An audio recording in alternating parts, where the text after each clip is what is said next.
পরমাণু কূটনীতির বন্ধ দরজার ওপাশে রুদ্ধশ্বাস উত্তেজনা। ওয়াশিংটন আর তেহরানের স্নায়ুযুদ্ধের পারদ চড়চড় করে বাড়ছে। একদিকে মার্কিন হুঙ্কার, অন্যদিকে ইরানের জেদ। দুই পক্ষই মুখোমুখি অনড় অবস্থানে। কিন্তু অবশেষে কি বরফ গলতে শুরু করেছে?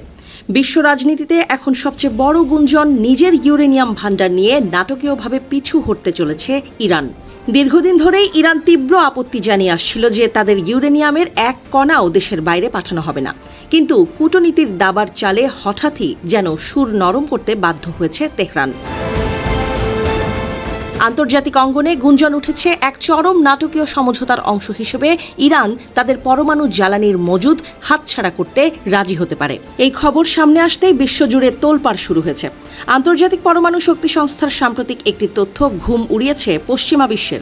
তাদের দেয়া হিসাব অনুযায়ী ইরানের হাতে এখন প্রায় 400 কেজি ইউরেনিয়াম রয়েছে, যা 60% পর্যন্ত সমৃদ্ধ।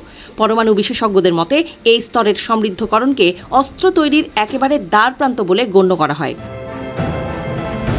ইসরায়েলি কর্মকর্তাদের দাবি, এই বিপুল পরিমাণ ইউরেনিয়ামকে যদি আরেকটু সমৃদ্ধ করা হয় তবে খুব কম সময়ের মধ্যেই ইরান পারমাণবিক বোমার মালিক হয়ে যাবে।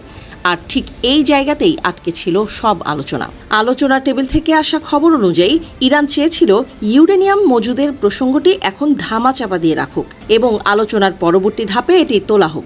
কিন্তু হোয়াইট হাউস এবার কোনো ছাড় দিতে রাজি ছিল না। মার্কিন প্রতিনিধিরা স্পষ্ট জানিয়ে দেন, বড় কোনো চুক্তির পথে হাঁটার আগে ইরানকে এই ইউরেনিয়াম নিয়ে স্পষ্ট ও প্রাথমিক প্রতিশ্রুতি দিতেই হবে।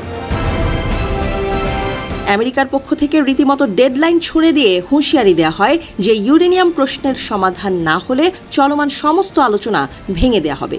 শুধু তাই নয়, এর ফলে মধ্যপ্রাচ্যে নতুন করে সামরিক উত্তেজনা ছড়িয়ে পড়ার আশঙ্কাও দেখা দেয়, যা দুই দেশকে সরাসরি যুদ্ধের মুখে দাঁড় করিয়ে দিতে পারত। এদিকে পর্দার আড়ালে মার্কিন সামরিক কমান্ডাররা কিন্তু হাত গুটিয়ে বসেছিলেন না। পেন্টাগনের গোপন ফাইল থেকে জানা গেছে, ইরানের ইউরেনিয়াম মজুদ ধ্বংস করতে রীতিমতো নিখুঁত সামরিক অভিযানের ব্লুপ্রিন্ট তৈরি করেছিলেন মার্কিন পরিকল্পনাবিদরা। বিশেষ করে ইস্পাহানের ভূগর্ভস্থ পারমাণবিক স্থাপনা, যা গত বছরও মার্কিন টমাহক মিসাইলের আঘাতে কেঁপে উঠেছিল, সেটিই ছিল প্রধান লক্ষ্য। গোপন সেই বৈঠকে আলোচনা হয়েছিল মাটির গভীরে সুড়ঙ্গ ভেদ করে ধ্বংস করতে সক্ষম বাংকার বাস্টার বোমা ব্যবহারের। এমনকি এক পর্যায়ে খোদ মার্কিন প্রেসিডেন্ট ট্রাম্প ইসরায়েলের সাথে যৌথভাবে এক দুঃসাহসিক স্পেশাল অপারেশনের পরিকল্পনাও খতিয়ে দেখেছিলেন। উদ্দেশ্য ছিল কমান্ডো পাঠিয়ে ইরানের সেই ইউরেনিয়াম মজুদ সশরীরে ছিনিয়ে আনা। তবে অতিরিক্ত ঝুঁকির কথা চিন্তা করে শেষ মুহূর্তে সেই রুদ্ধশ্বাস পরিকল্পনা বাতিল করা হয়। এখন প্রশ্ন উঠছে, যদি সত্যিই ইরান রাজি হয় তবে এই 400 কেজি ইউরেনিয়ামের ভবিষ্যৎ কি? কূটনৈতিক সূত্রগুলো বলছে, এই পরমাণু জ্বালানি হয়তো তৃতীয় কোনো দেশে পাচার করা হবে, নয়তো রাসায়নিক প্রক্রিয়ায় এর সমৃদ্ধির মাত্রা কমিয়ে আনা হবে। আর তাও না হলে অন্য কোনো বৈজ্ঞানিক উপায়ে একে সম্পূর্ণ নিষ্ক্রিয় করে দেওয়া হবে। তবে এই জটিল প্রযুক্তিগত বিষয়গুলো এখনই চূড়ান্ত হচ্ছে না। শান্তি চুক্তির মূল রূপরেখাটি আনুষ্ঠানিকভাবে অনুমোদিত হবার পর আলোচনার পরবর্তী ধাপে এগুলো নিয়ে চূড়ান্ত রফা-দফা হবে বলে জানা গেছে। এই বিশাল ছাড়ের বিনিময়ে ইরান কিন্তু খালি হাতে ফিরছে না। তেহরানের জন্য ঝুলিয়ে দেওয়া হয়েছে বিলিয়ন বিলিয়ন ডলারের এক লোভনীয় টোপ। চুক্তির অংশ হিসেবে বিভিন্ন আন্তর্জাতিক ব্যাংকে আটকে থাকা ইরানের বিলিয়ন ডলারের ফ্রিজড অ্যাকাউন্ট বা জব্দ করা অর্থ অবমুক্ত করা হতে পারে।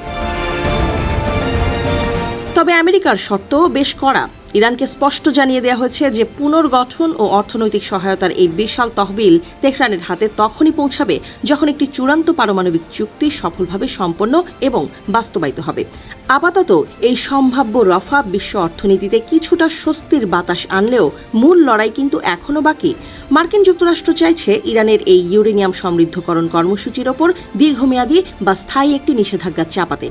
কিন্তু তেহরান চাইছে এই বিধিনিষেধের মেয়াদ যেন যতটা সম্ভব সংক্ষিপ্ত হয়।